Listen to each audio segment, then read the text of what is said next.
If you're someone who struggles getting dinner on the table during the busy weeknights, then I hope this video will serve as some inspiration to you. I'm sharing 5 simple dinner ideas for when life gets busy, but you still want to feed your family a nourishing and satisfying home-cooked meal. So get comfortable, grab a cup of coffee, and join me in the kitchen for a week of simple dinner recipe ideas. I hope you give them a try. Hello and welcome back to my kitchen. If you're new here, my name is Sydney. This week I'm going to be sharing with you all some really easy dinner recipe ideas to make even when you're short on time. So these are just perfect for the busy work week. Life has been really full and really busy for us right now. So these are just recipes that I consistently fall back on for when I'm short on time, but I still want to feed my husband and I a nourishing home-cooked meal. All the recipes that I'm going to be sharing are gluten and dairy free. This is just the way my husband and I eat, but really they just focus on whole food ingredients. They don't require any weird substitutions. So for the most part, they are already naturally gluten and dairy free. So whether you eat this way yourself or you're just looking for some more whole food healthy recipes to add to your meal plan, then I hope you guys get some ideas from today's video. I announced this in my last video, but in case you missed it, I officially launched a food blog called Holistic Homemaking. So all of the recipes will be linked in the description to my blog, and I just hope that's an easier way for you to share and save these recipes to try out. I hope this video gives you guys some inspiration to cook something up in your kitchen this week, and without further ado, let's get cooking.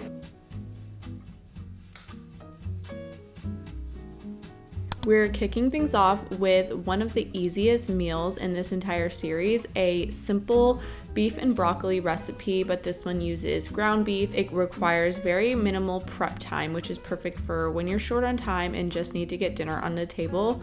So I started by just cooking some rice in my rice cooker, and now I'm just dicing up some onion. On this day, I was doubling the recipe. I pretty much always double my recipes just because my husband and I like to eat leftovers for lunch the next day. That way I don't really have to worry about making lunch. I pretty much just always double a recipe. So that is what you'll see me do throughout the video, but I am going to be leaving just the standard recipe measurements in the description. All of the links will be to my blog with all of the full recipes that I'm sharing in today's video. So I'm starting off just by sauteing the onion that we chopped up and then adding some freshly minced garlic. This is something that I'm trying to do more, is use fresh garlic as opposed to buying the pre-chopped minced garlic. It just tastes so much better when it's fresh. And now I'm just cutting up a head of broccoli. You can also use pre-chopped broccoli, which would make this recipe even easier. And then I'm just setting that aside, and I'm preparing our sauce for this recipe, which is just some coconut aminos, a little bit of sriracha, honey, and some rice vinegar and some arrowroot powder and some ginger, and then just whisking that together. And now coming back to our sauteed onions and adding in the ground beef. Like I said, I'm doubling the recipe, so I'm using 2 pounds of ground beef. And then you're going to just break up the meat and let that cook about 90% of the way before adding in your broccoli. And you're just gonna let that cook until the broccoli is nice and tender.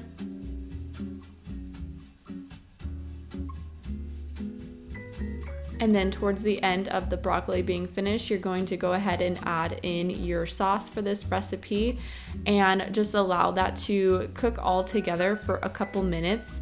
The arrowroot powder in the sauce should help it thicken up. So you're just gonna let that cook together for a couple minutes, and then it's ready to serve over your steamed rice. And this meal is super easy to throw together and is super satisfying. I like to top it off with a little bit of chopped green onion and some sesame seeds, but these are both optional. I hope you guys give this one a try.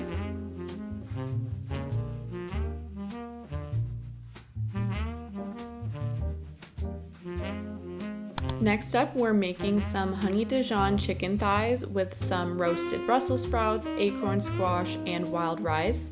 I really like this chicken thigh recipe because the marinade comes together with ingredients I pretty much always have on hand, and then I like to just mix up the sides with whatever we have for that week. First, I'm just preparing the marinade for this, which uses coconut aminos, some honey, some Dijon mustard, and some minced garlic, and then dried rosemary, dried thyme, and some salt and pepper. And then I just mix that together and pour that over our chicken thighs. You don't have to let these marinate for too long if you don't have the time. I will marinate these for a couple hours if I'm able to prep them ahead of time, but at the very least, I just let them sit for about 30 minutes. And then in the meantime, I'm starting the other sides for this dinner. This night I made some acorn squash, and I like to cook this in my Instant Pot. It just is really hands off. And then I am just cutting up some Brussels sprouts that I am roasting. I like to add these to a bowl and drizzle them with some avocado oil, salt, pepper, and some garlic powder. And this just makes it easier to combine everything evenly before adding it to our baking sheet. And then I'm just going to throw those in the oven. And I'm also going to prepare a side of wild rice. And I actually like to make this rice with some bone broth, and it also adds in some extra protein. And now I'm just preheating our skillet with some avocado oil and going to cook up our chicken thighs after they've marinated for a bit.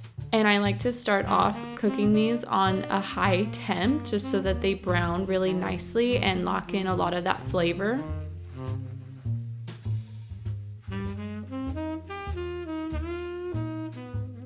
And then after cooking for a couple minutes, you're going to go ahead and flip those. And now, once your squash is done cooking in the Instant Pot, you're going to cut this in half and allow it to cool for a couple minutes before working with it. That just makes it a lot easier to work with so that you don't burn your hands. But now I'm just scooping out all of the seeds and then scooping out all of the inside of the squash and just scraping it off of the skin and just adding it to a bowl. And now I'm going to add in a little bit of coconut oil, some coconut milk, some salt, pepper, and garlic powder, and then I'm going to puree this with my immersion blender until it's nice and smooth. And then once your chicken thighs have finished cooking, then everything is ready to serve. This is one of our favorite dinners, and we love switching up the sides, but I highly recommend this combination.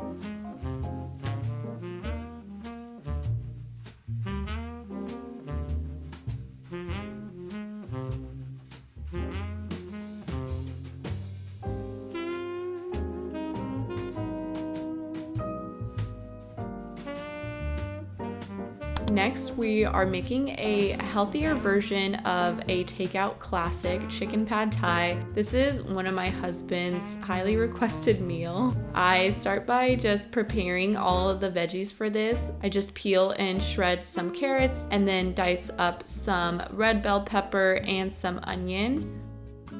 And now I'm just boiling a pot of water for our rice noodles. And then while that water is coming to a boil, I'm going to start by cooking up our chicken. I already pre-chopped our chicken breasts.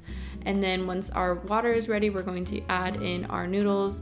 Our chicken is done cooking, so I'm just going to set that aside for now and then add in our vegetables to the same pan and let those saute, adding in some minced garlic. And then we're going to add in our shredded carrot and then combine all of that together. And then while those are finished cooking, I'm preparing our pad thai sauce, which is just coconut aminos, fish sauce, honey, some almond butter. This is just my preference over peanut butter, but you can also use creamy peanut butter as well, and some lime juice, and just whisking that together. And then once our rice noodles have finished cooking, I'm going to drain the noodles. And in the same pot, I'm going to cook the pad thai sauce for a couple minutes. And while that is heating up, I came back to the vegetables and am cooking up our egg, and then just scrambling that on the side and then combining it with the vegetables.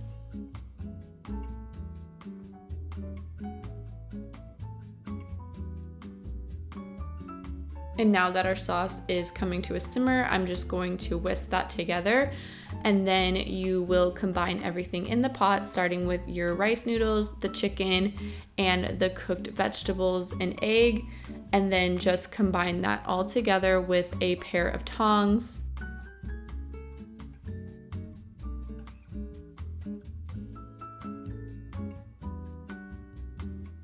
And now it's ready to serve. And I like to top this off with some chopped cilantro and some green onion.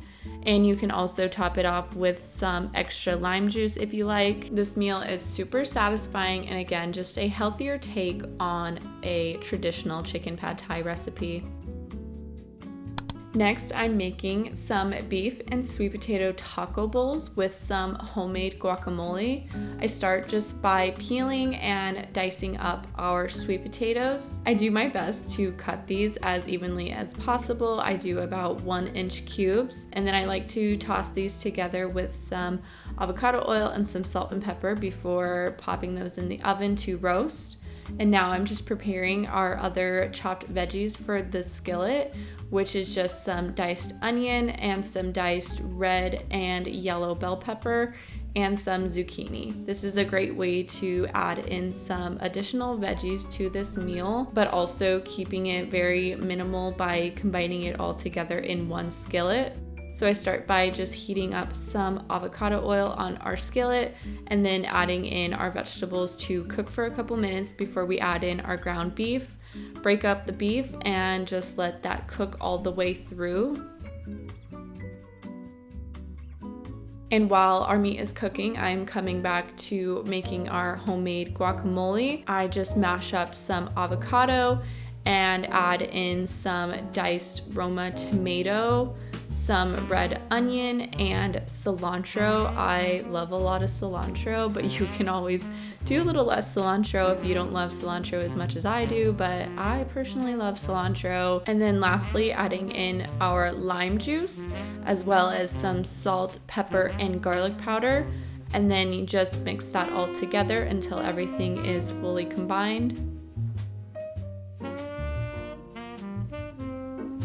And now we're coming back to our ground beef, which should be done cooking at this time. So now I'm just adding in our seasonings, and I like to make my own taco seasoning blend. It just comes together really easy with some simple seasonings. This just uses salt, pepper, chili powder, cumin, oregano, paprika, and then you're just going to mix that in with your beef.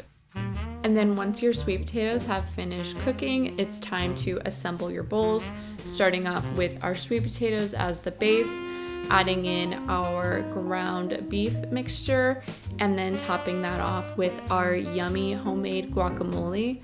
This is one of my favorite meals that I never get sick of.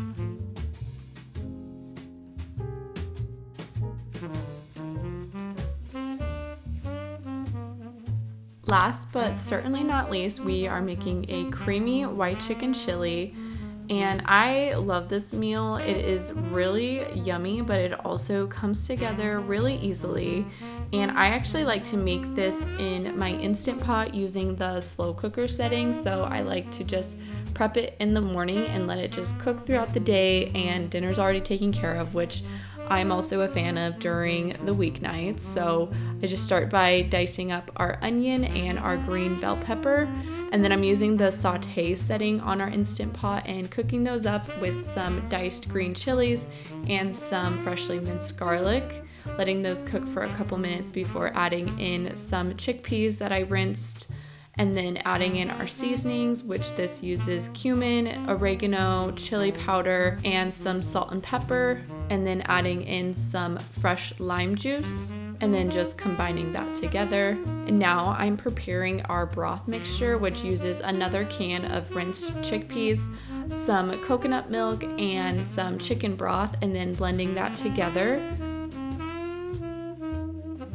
And now I added in our chicken breast and then pouring the broth mixture on top. and then just combining the ingredients. And then I'm going to cook this on low for 6 hours. If you're cooking this on the stovetop, you pretty much follow all the same steps, except you'll just cook your chicken with the lid on for about 30 minutes until it's fully cooked. And then I apologize, it was already really dark by the time I came back to this, but your chicken should shred up really easily with a pair of tongs. I also lost the footage of me serving up this dinner, but we like to top it off with some avocado and some cilantro. And that is going to conclude today's cooking video. Remember that all the links to everything will be in the description. Thank you guys so much for joining me in the kitchen, and I'll see you guys in the next one. Bye, friends.